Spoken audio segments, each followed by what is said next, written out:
they get stepped to dodge them or run past the big they break up on the bank. The black and white duck, or goose I should say, a little bit further down, it's called the Magpie Geese, Buffalo in language. Buffalo and the smaller whistling ducks are considered #1 bush ducker. And preening, ungai, the two words I'm going to use when referring to First Nations, when referring to Aboriginal people, have considered these birds a #1 bush food and have been eating them for tens of thousands of years in large numbers, so you still do today.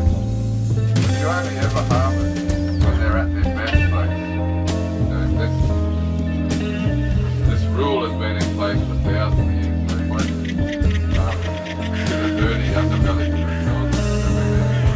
So basically they've got to head down bottom up in the mud, in the water digging the chestnuts out of the mud as they do release the Jacana.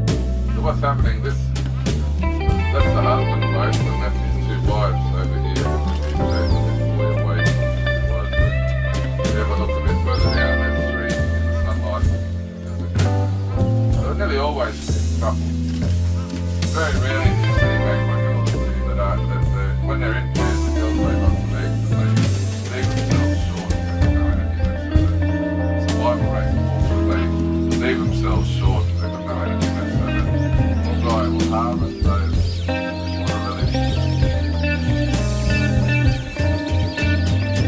Okay, we've got a pair of wandering whistle ducks. You can harvest the seed from the best flowers and that seed into flowers and put the rest on the latest of the inside are a little bit different. Lighter colour green, pink bulbs there, we'll see some flowering. Shortly everything's still closed from last month. You can harvest the seed from these latest leaves as well. Every day of our lives, folks, by simply following a few basic rules.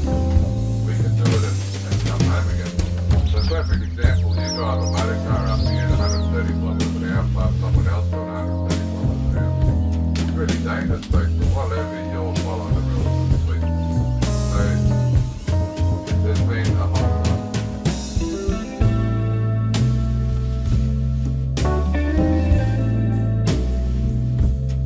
Like that little red lamp goes bright red as all that blood rushes through there. We all know the story of it.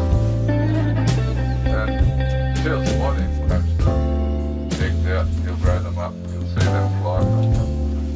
And you can imagine the eggs after the first baby take out about the size of the first knuckle on your thumb. Tiny little fluffy lollies running around them. Everybody wants to eat them. The fish will try and eat them, the other birds try and eat them, but he's got a task ahead of himself. He's raising his kids a kilometre above the water. For this reason, mum's what we call polyamorous. She'll produce 16 eggs a year, but she'll distribute them 4 at a time amongst all different males. That way she can guarantee, well, literally not put all her eggs in one basket, but some of her offspring will survive. So from what I've seen,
up.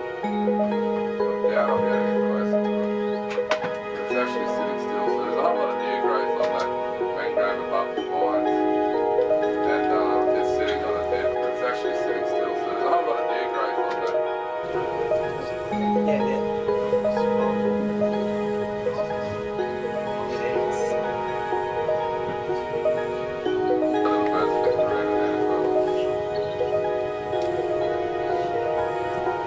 Purple swamp hen up on the water's edge at about 2 o'clock in the morning. Right on the water's edge. The breathing atmosphere in here is there's all sorts of traffic.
Populations. You don't need walls and all of a sudden they crash because we're all related. Alright, we're going to have to spin it around these folks. We've got about 15 minutes of cruising, 15 minutes of cruising.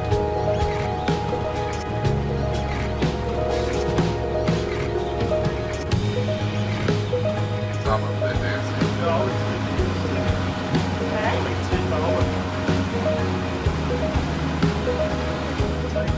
They're dancing.